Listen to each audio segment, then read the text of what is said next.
that very soon we will all see the building of the third temple in Jerusalem. Something is happening in Jerusalem, not in public squares, not in breaking news broadcasts, but in the quiet chambers of ancient faith. Behind closed stone doors and guarded temple models, a man has been selected. He is not a politician, not a rabbi, not a prophet, but he has been prepared for something few dare to imagine would return. He is Israel's high priest, and he is ready, trained in the ancient laws, sanctified according to Levitical command, chosen by the Temple Institute for such a time as this. This isn't a rumor. It's confirmed and it's unfolding now. For the first time in nearly 2,000 years, a high priest is in place, waiting for the temple that may rise any day. And according to the book of Daniel, this event sets a countdown in motion, a prophetic calendar, a divine warning. Because once the high priest is ready, the temple won't be far behind. And once that temple is standing, the Antichrist follows. So what comes next? Israel's high priest is ready. Daniel's end-time prophecy has started. It wasn't a headline. It wasn't televised. No trumpet sounded. No sirens wailed. But in a quiet moment, amid rising tension in the Middle East, something prophetic was activated. A man descended from Aaron's priestly line was quietly commissioned, trained not in modern doctrine, but in ancient ritual. The oil for anointing is ready. The garments are prepared. The temple instruments, golden, sacred, already exist. And now, for the first time in almost 2,000 years, a high priest of Israel has been named. Behind this decision stands the Temple Institute, a group that for decades has worked tirelessly to reconstruct every aspect of temple worship, not as a museum exhibit, but as a preparation for something real, something soon. And here's why it matters. According to the book of Daniel, the restoration of temple service is not just a religious event, it's a prophetic countdown, a red line in the sand. Daniel 9:27 speaks of a covenant that will be confirmed, ushering in a 7-year window of global change. But before that covenant comes, sacrifices must return. And before sacrifices return, a priesthood must be purified. And before that priesthood functions, a high priest must lead. That moment is now. But it's not just a religious restoration. It's a prophetic signal. Because if the high priest is ready, the third temple may be next. And if the third temple rises, the prophecies of Daniel, Jesus, and Revelation will follow step by step. But the restoration of the high priest was just the first signal. The second is even more urgent. A rare, ancient requirement almost no one expected to return. Long before the sacrifice, before the altar can burn, before a priest can step foot inside holy ground, there must be ashes. Not just any ashes, but those of a perfect red heifer. Numbers 19 outlines a requirement so specific, so rare that for nearly 2,000 years, it was seen as impossible. A red heifer with no blemish, never yoked, never impure, burned outside the camp, its ashes mixed with water. Only then can the priests and temple be ritually cleansed. Without it, no sacrifices. Without sacrifices, no temple. Without the temple, no prophetic timeline. But something extraordinary has happened. Not one, but 5 red heifers were flown into Israel in recent years. Born in Texas, inspected by Temple Institute rabbis, not a single disqualifying blemish, no mixed hairs, no visible defects. They are now in Israel, growing under surveillance. As of now, 2 remain unblemished, and they are almost of age. When the time is right, one will be sacrificed in accordance with the ancient ritual. Its ashes will be used to purify the new high priest and every Levite priest waiting in the shadows. This isn't legend. It isn't theology. It's happening now. And the moment those ashes are ready, the priesthood will be fully purified.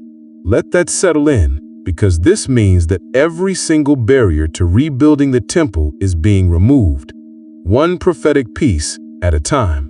But the red heifer is only one part of the puzzle. There's something else, something far more controversial, already standing in the way of the Temple Mount, and removing it could ignite the entire world. At the center of Jerusalem stands a structure so sacred, so explosive, it could trigger global unrest.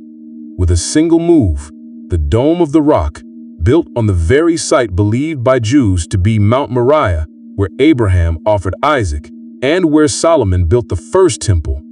This golden-capped shrine now dominates the Temple Mount. But here's the tension. According to biblical prophecy, the third temple must stand on this exact ground. That means for the temple to rise, the dome must fall.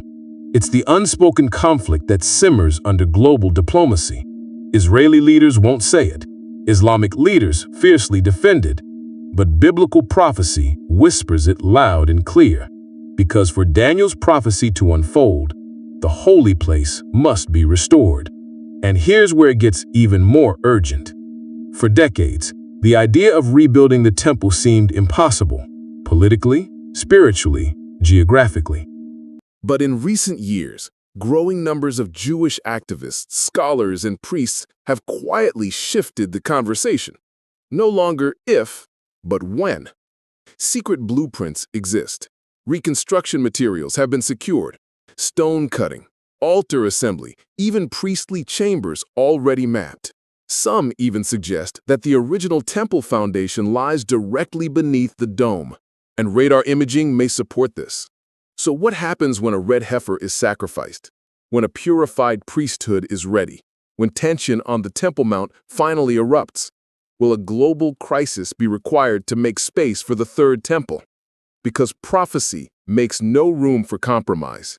The temple will rise, and the world may not be ready for how it happens.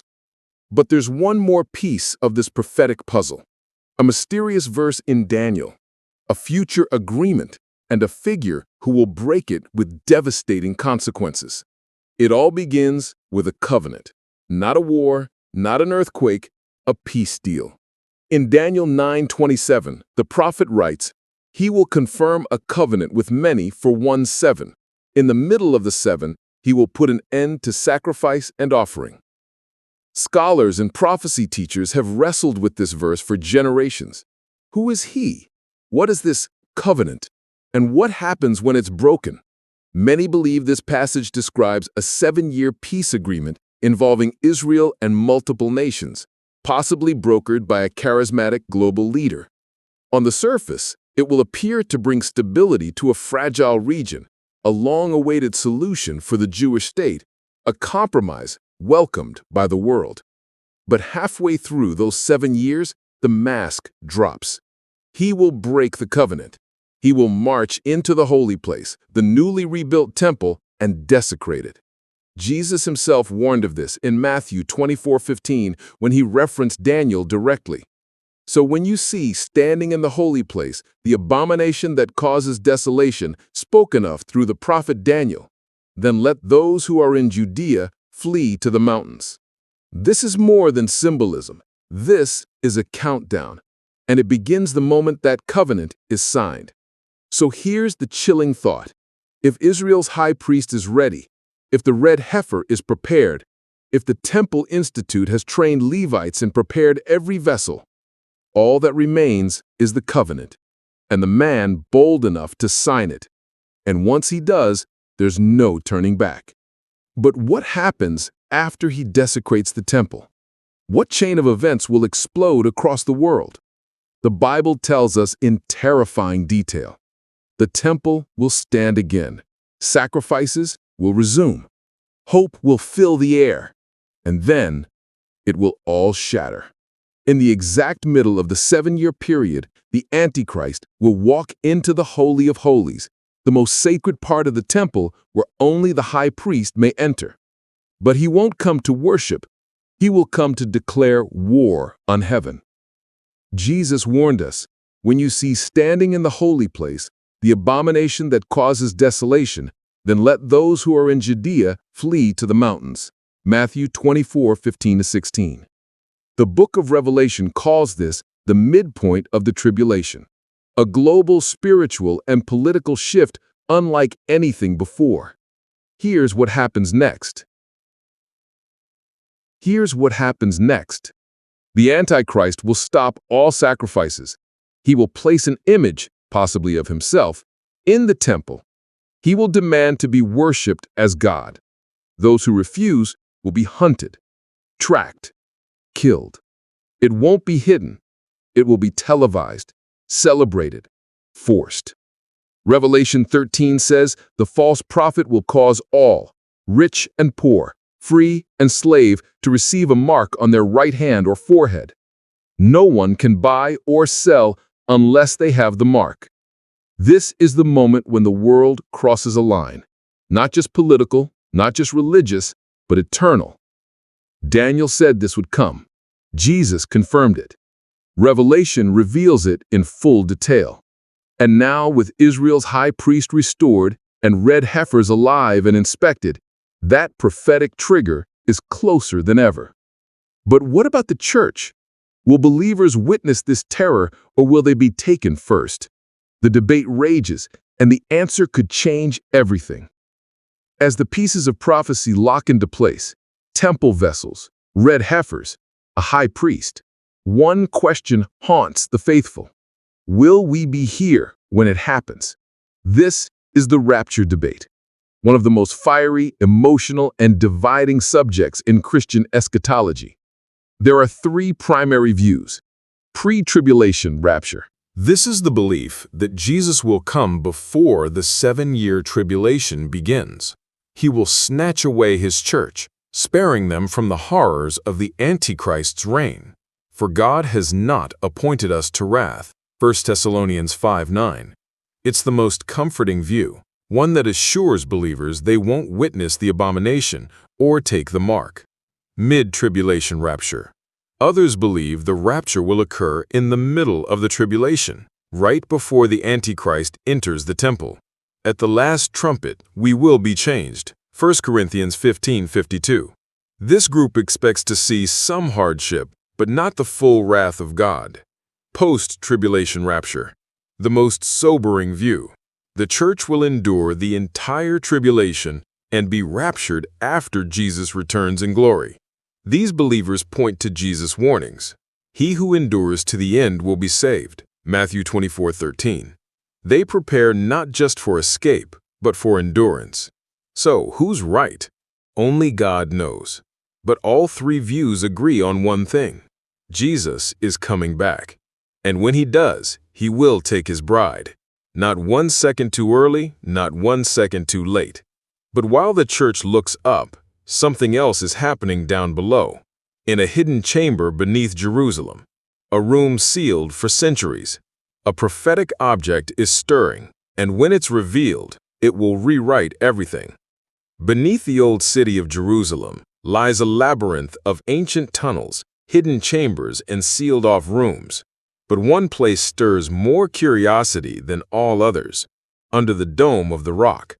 This site, built atop what many believe to be the foundation stone of Solomon's temple, may hold a secret. A room, a chamber, a vault, sealed since antiquity. Jewish tradition refers to this area as the Chamber of Wood, or Chamber of the Ark. Some rabbis believe it once held sacred vessels. Others claim something even more astonishing, the Ark of the Covenant itself. Archaeologists have long been restricted from digging directly beneath the dome. Why? Because the site is governed by the Waqf, an Islamic religious authority, and any excavation could trigger religious and geopolitical upheaval. But whispers persist. Former Temple Institute researchers, private tours through the Western Wall tunnels, and old rabbinic texts all suggest the same thing. There is something beneath that stone. Some say the Jewish Sanhedrin already knows. Others claim Mossad, the Israeli intelligence agency, has kept documents classified since the 1980s. Could it be that when the red heifer ceremony is complete, when the high priest is installed, that the Ark, long lost to history, will reappear? The book of Revelation speaks of the ark being seen again in heaven, Revelation 11:19. But could it also appear on earth, one last time, as the final temple is prepared? And if the ark is truly there, then the countdown isn't just spiritual, it's literal. Because what comes next is global. Something is shifting in the winds of global diplomacy, something that echoes the pages of Daniel's vision. The Bible foretells of a covenant, a treaty, an agreement that will appear to bring peace, but will set the final countdown in motion. Daniel 9:27 says he will confirm a covenant with many for 7. In the middle of the 7, he will put an end to sacrifice and offering. This one verse holds a mystery so great it divides time. It marks the start of the last 7 years before everything changes. But here's the critical piece. Sacrifices must be happening for them to be stopped. That means the high priest must be in place, the temple must be ready, and Israel must be standing at the edge of a peace treaty that includes their right to resume biblical worship. And what do we see today? U.S. brokered normalization talks between Israel and Arab nations, Gulf states quietly visiting Jerusalem, the European Union pushing for a new Middle East framework, a growing global call for religious unity. And in the shadows, preparations are being made for a universal house of prayer right on the Temple Mount. Could one of these deals, framed as a path to peace, actually fulfill Daniel's prophecy? Could the world applaud what heaven mourns? The pieces are falling into place. The moment a leader emerges who can guarantee this covenant, the prophetic clock may start ticking. Tick, tick, tick. And in the middle of those 7 years, something terrible will break that peace. The Abomination of Desolation. But before that, a high priest will walk through sacred gates. Sacrifices will begin again, and the temple will rise. The question isn't if, it's how close we are. The final puzzle piece is not hidden in a vault.